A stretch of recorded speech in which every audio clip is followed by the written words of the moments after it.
Hello, St. Anne Parish, and welcome to this week's Quick Things and Conversation. Some very important quick announcements right off the bat. This Sunday is our Mass on the Grass and our event, Breaking Bread and Burgers and Brats. We hope you'll come and join us for Mass on the Grass, hoping for a nice summer Sunday morning. So we'll have worship that is reverent, that is safe, and is fun. That's at 10:30. The regular masses are celebrated as well, including this week. We resume our 6 p.m. mass, which has been on hiatus, if you will, since COVID began in March of 2020. So we're going to revive the 6 p.m. mass this coming Sunday. But again, our regular schedule of masses, but especially Mass on the Grass at 10:30. And then everyone's invited to lunch, a free cookout with burgers and brats and hot dogs. I've heard potato salad, chips, things like that. So how can you miss?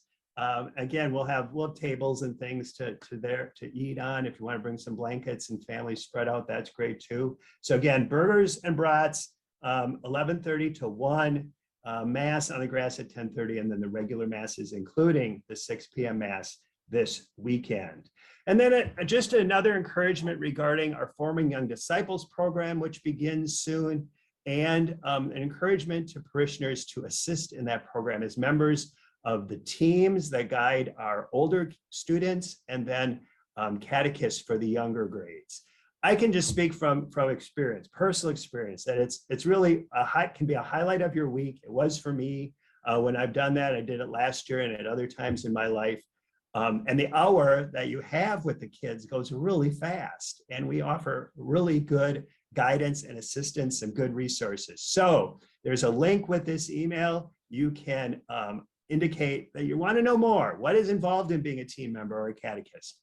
And Leanne Lola or John Schmidt, our co-directors of disciple formation, will be glad to give you that information. Speaking of this email and links, there is a link to RSVP for Sunday's picnic lunch. And we hope you'll do that just so we know about how many people to prepare for. That link is with this email. And so please connect with that and let us know you are coming and how many will be in your party, as they say at finer restaurants. I've already signed up. There will be 3 in my party.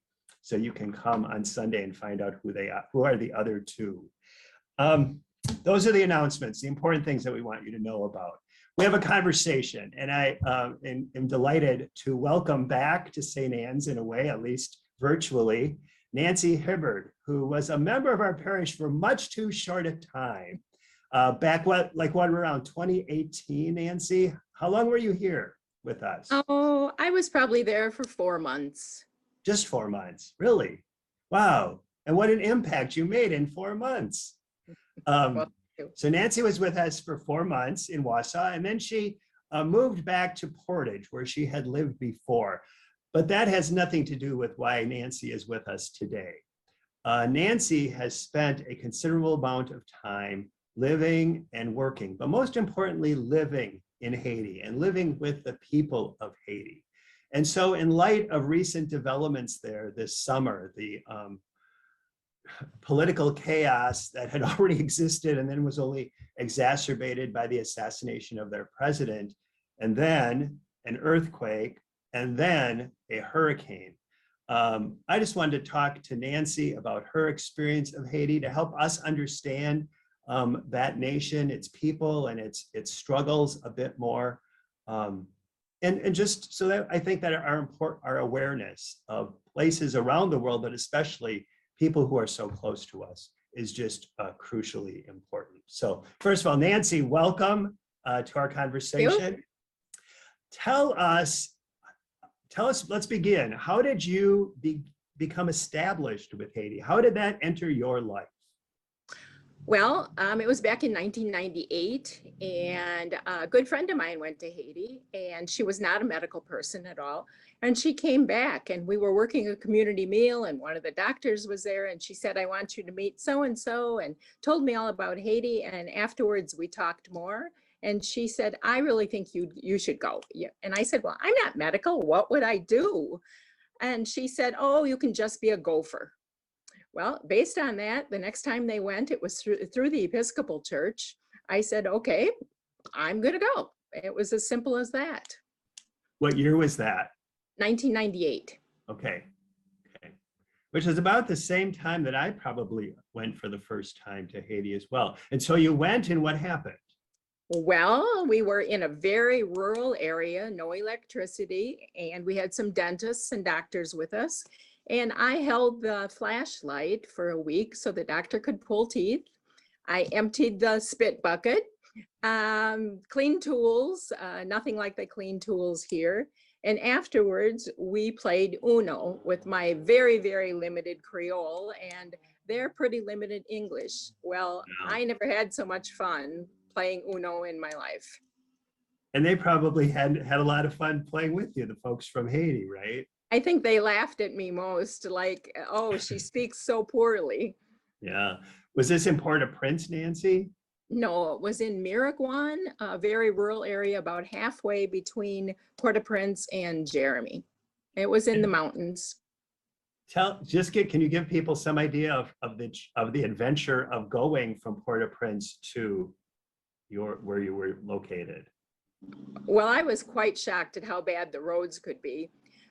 We were in a bus, and I was more shocked at how they pass people.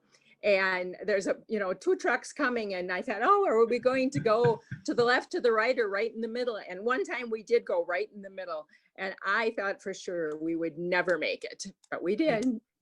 Right. Yeah. It going really... to a fair and going on a ride at the fair, Oh, you did? No, I said that's what. That's what it's like. Yeah, I was gonna say I would not go on a carnival ride in Haiti if they have them. I can't imagine how risky that might be. But driving down the road is like going on a carnival ride. Yeah, it's like the tilt-a-whirl. And then the roads are just, you might have a big pile of rocks at any turn or whatever, or a big pit of mud, and you have to dig the car out or push the car out. It's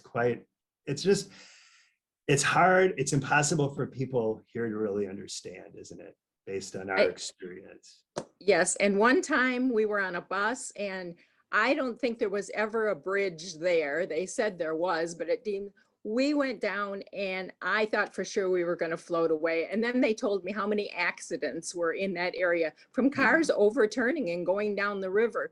I'm glad they told me that afterwards rather than before. It was pretty scary going down and going through a deep rushing waters. I mean, didn't want to do that. And then they built a bridge, and then the last hurricane took the bridge out. Oh, really? Okay. Yeah. Yeah, one of the things that's always been my greatest worry when I've taken college students or other parishioners is just the travel, the danger, the risk that's involved in transportation. But of course, we obviously have accidents here too, and so it is something. So you went with this dental kind of ministry or dental outreach program. That was the first time, and then that was it. You never went back again. Oh, not hardly. For about 6 years, I kept going back and forth. And luckily, I lost my job where I had been for 16 years. And everybody was saying, what are you going to do? And I said, I'm going to go to Haiti. And so I started going 2 and 3 times a year. And I had another job. In fact, I had 2. And they both were very agreeable that I could go for 2 and 3 weeks at a time. So I went to many different places, not only back to the same place again, but I wanted to see the whole country. Mm-hmm. And I just kept thinking how much I wanted to live in Haiti. And I don't know why, because, the poor, the poverty, the people, everything. I had to learn a new language, and it was just so hard, but I had this deep inside of me that I wanted to move there. So in 2004, I gave away all my things and left for Haiti. Wow. Now, were you connected, and you were there from 2004 till when? 2015. And were you connected with an organization there, a program of some kind? When I went there, I just went not knowing, just feeling like crazy, like God will lead me. And I started with some sisters, and they spoke French. I don't speak any French, but one of them did speak Creole quite well. And by that time, I had learned a lot of words. I had decided I was going to learn 20 words a day when I was back in the States until I could speak. So I could speak, but it was still hard for me to understand. But anyway, I lived with these sisters for a while, and I worked at the Haitian Health Foundation in the office. And it really wasn't the job that I wanted. And so one of the priests said, come on out in the countryside. We've got this great big rectory, and the second and third floor are for visitors, and you can have a room. And so, wow, when I got out there, it was quite different from living with these sisters from Canada who had a beautiful place. And so I started to teach 7th and 8th grade, and raised money to build a computer school. And I remember we had a matching grant, and one of the men said he would pay up to $20,000, and we raised about $60,000. Wow. And for many things that they needed in that area. And one of the things was a generator, so we could run all the computers. I took the great big old CPUs and the old heavy monitors. Yeah. So my first trip over was a lot of heavy computers, but we used them all. And they let you in through customs and things. Back then they did. Yep. Yeah, that's always an adventure too. So, one of the things is longevity and how these things play out. Do you have any sense of what is in play where you were, where this happened? Like, are they still functioning? Is there still vibrant schools there? Do you know? Unfortunately, a lot of times there's a lot of, I want to be nice, but a lot of dishonesty and a lot of taking advantage of people. And I heard that school, as soon as I left, was made into an extra room for the rectory.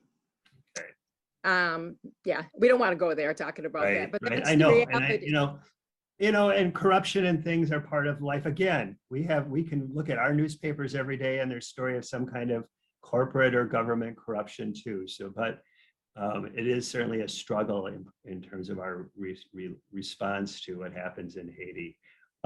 One of the things that happens, like with the earthquake and the recent hurricane, is that we are certainly brought immediately into mind of people we know there. And it certainly has been true for me, the people I've met on my trips to Haiti, and have checked in with some of them through email. I'm sure that's true for you even more so, because you know them so much, you know folks there so much better. What are you hearing from from people you worked with, friends, et cetera, back in Haiti? How are they dealing with their summer of chaos and devastation, really?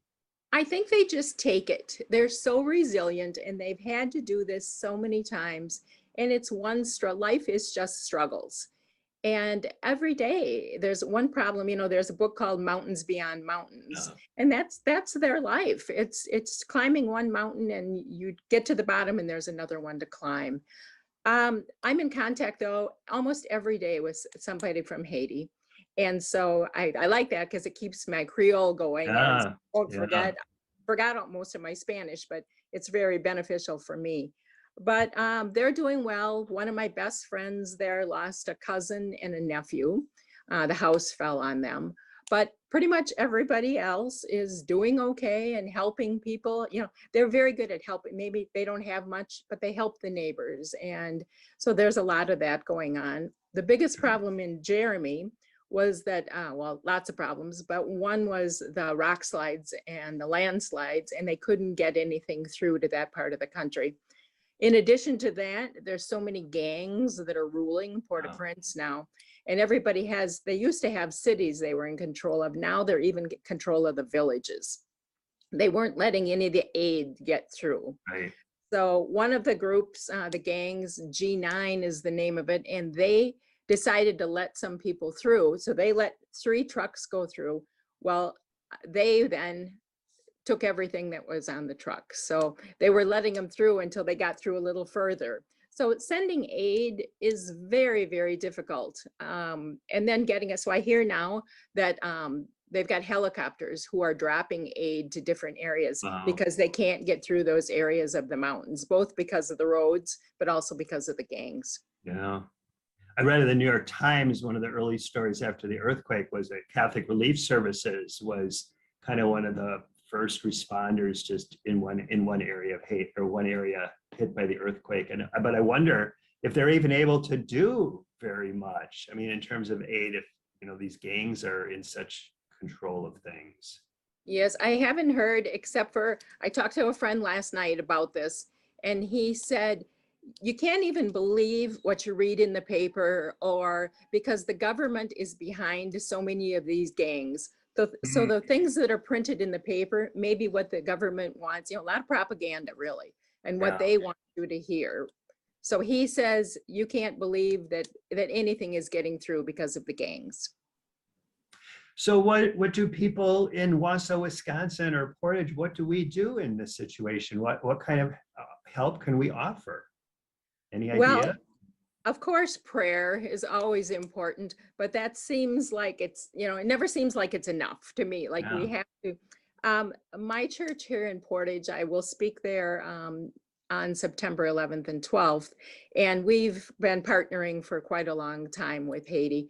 And what I do is I ask somebody I know, some either a grassroots group or somebody who's right there, what do they need and how can we help? Yeah. Because I think so many times as Americans, we think we know the answers and we're going to send this and we're going to make little dresses for the kids, or we're going to bag up baggies of food, and all those things are, once you've lived there, you see how crazy it is. But I said to them, what do you need? And I was thinking, I had heard that people were being sent away from the hospital like after an amputation without any medicine. And so he went to the hospital and talked to somebody, he said someone he could trust, because we wanted to send $1,000 right away to buy medicines if that was the case. And they said no, some groups were getting medicines in, and the hospital had, what they wanted was to buy tarps, because so many people didn't have anything at all to protect them from the sun or the rain. Right. And so, it seems like we at least should be buying tents or some, but for the immediate need, they wanted tarps. Sure. So Well, and what we did, when I first went to Cité Soleil, and I'm sure this is still true, people were living basically in lean-tos. Now, it wasn't tarps, but it was just a piece of metal leaning against a wall. Yeah. So having a tarp over you might even be better in some ways. But right. yeah. When you talk about our conceptions and things of this, the first trip was with college students. We went with an organization called Hands Together, and Father Tom Hagen was still the main. He was the founder and is still the main figure in that organization. But we had been there a few days, and I said to Tom, I said, the students are kind of anxious. They want to be doing some things. They're wondering why. Like we had visited a school, and there were people working on various aspects of building the school. And I said, like maybe helping build a school. And he said, Tom, that's not why you're here. He said, I don't want these kids to go back home and think that they have made Haiti a better place. He said, that's what Americans always want to do. And he said, I want them to go back home having a better awareness of who the Haitian people are and the reality of life in Haiti. And maybe in some ways, there are ways like you're describing that we can be of assistance, but I don't want them to get the sense that they have somehow made Haiti better. Over and over and over, I saw that with different groups. And one time a group came in and they said, we're going to paint behind, it wasn't really the sacristy, but it was a part of the church. Right. And I remember the priest saying, well, we don't really need that done. And they said, oh yeah, we do. So this group went to town and bought the paint and came back up. And here's all, they're all employed and they all have good jobs. Right. And the Haitians were standing there who were all unemployed, watching as the Americans came over and painted this room, which didn't need to be painted. And I said, why don't we give them jobs and pay them like $5 a day, which is a lot of money for them. And they said, no, it would be slopped all over the floor.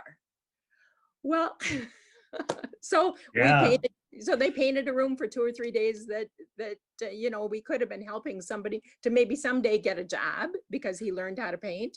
Well, that was the piece I left off of what Father Tom Hagen told me. Was he said, we would much rather you give us money to pay them to do this work, not to Exactly. have you do it for us. And that's exactly what you're saying, hiring people to paint the wall that didn't need to be painted anyway, but we thought it did because back home, we would never have that unpainted wall, right?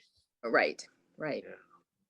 I remember another story of a woman who we were driving down the road and it was in a rural area and she had a $20 bill and there was a child walking along that couldn't have been more than 3 years old. She rolled down the window and I said, "What are you doing?" And she said, "Look, that child doesn't have shoes on." And I said, "It's 95 degrees, it's a child. What?" No, no, no. And she was going to throw that $20 bill out the window. Like the white people come and throw money out the windows. That's how rich we are. And I said, "No, really, you shouldn't do that." Well, she was angry with me. I explained why and that it would get stolen or pay for that child's schooling or something, but don't be throwing money out. Later in the trip, I remember she was not only was she angry at me, she was angry at so many people when we'd go for walks who were begging. And I said, "And so where do you think that started?" Well, she didn't have a clue. But you just don't go to a country and hand things Yeah. out or throw money out the window.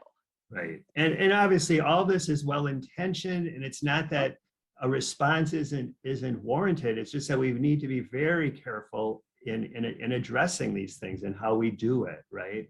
Yes, I think before people go, they really need to be educated on what's right and wrong and not just what it is, but why. Yeah.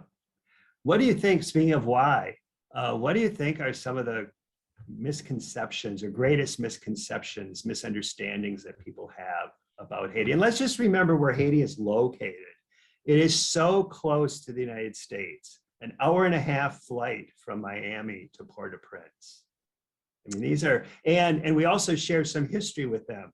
They were the second independent country in the Western Hemisphere after the United States. We declared independence from Great Britain, and they declared independence from France. So we share a little history with them. We actually share a lot of follow-up history with them too, which we can not address here because it's very complicated and unfortunate. But what are misconceptions people have, Nancy? I think one of the big ones is, why don't they just leave? If this country is hit by hurricanes almost every year and now earthquakes, and it's such a poor place and poor guy, why don't they just, get on the plane? And people don't have any idea.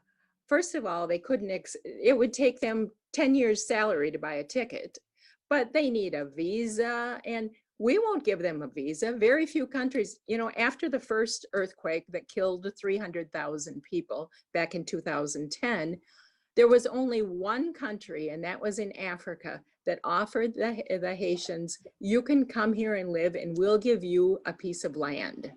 And I don't unfortunately remember what country that was, but nobody else said, I think it's great that we're offering the people of Afghanistan places to live, and we're offering them, come to the United States. But have we ever done that for Haiti? No. Right. But people think they should just up and leave if it's so bad.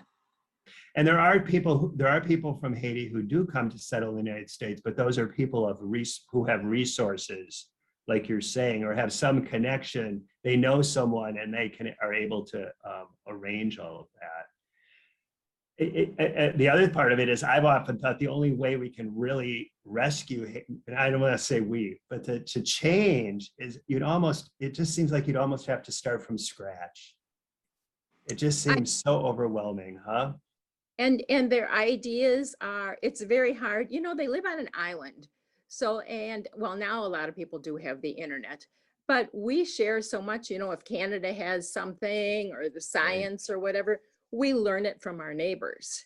Well, they don't have that. So they are doing things the way their father did it and their grandfather, and building. That's another. People say, well, why don't they build correctly if they have first of all, there's no resources to buy thick rebar to make good cement. They're doing the best they can with the knowledge they have and with the money they have. Right. And decades of bad government and corruption and oppression. It's just one hard situation after another. The oh, I had something I was going to say and I forgot what it was. I think you mentioned something there about bad government. I've always thought they need a benevolent dictator. Yeah, And because if they did have or a Nelson Mandela or somebody, because I think freedom for many people means you don't have to follow a law. We're finally free. We're not slaves anymore. Therefore, we're going to do what we want. Back when Duvalier was in, it wasn't nice, but people tell me over and over, the streets were clean. People did not act like they do. You could get a ticket or whatever they did, throw you in jail probably if your shoes were dirty. And I know people that are 70 and 80 years old, and I would walk out on the street and then no, no, no, they said, you can't go like that. You have to clean your shoes before you go. so I'm sure you didn't have gangs ruling the streets and things like you do now. Sure. Instead, you had the Duvalier's security forces. So your idea of a benevolent dictator is different than their brutal dictatorships. Oh, very much so. Mhm. Yeah. Yeah, you know what? Why is Haiti in this situation and others aren't? This may be simplistic, but just to think of language. So you talked about how we cooperate with Canada and things like that. They have a very difficult time in terms of communication because everyone around them speaks Spanish or English, and they are a Creole speaking people. So even just in terms of how they interact or communicate with their neighbors or with other countries and not that people in positions of leadership don't speak or learn English, but it's just kind of a natural disadvantage that they are at. And the other part of that is that their mother tongue is Creole. So they're learning that growing up. When they get to school, about third or fourth grade, it's all switched over to French. Well, nobody in the country, unless you're in government, speaks French, but you have to learn it in school. And they don't really learn it because the teachers Right. don't know. All you do is memorize the words. How much better it would be if they could learn in their mother tongue. Right. But yeah, there are places, there is on La Gonave, there are a lot of schools that are teaching all the way through 12th grade in their mother tongue, and the kids do so much better. Sure. So Nancy, will you be going back to Haiti? Oh, I wish I could go right now. It would not even be an option, correct, at this point? It would not, with all the COVID. And I have to look at, especially with the gangs as well, Yeah. and getting across the country.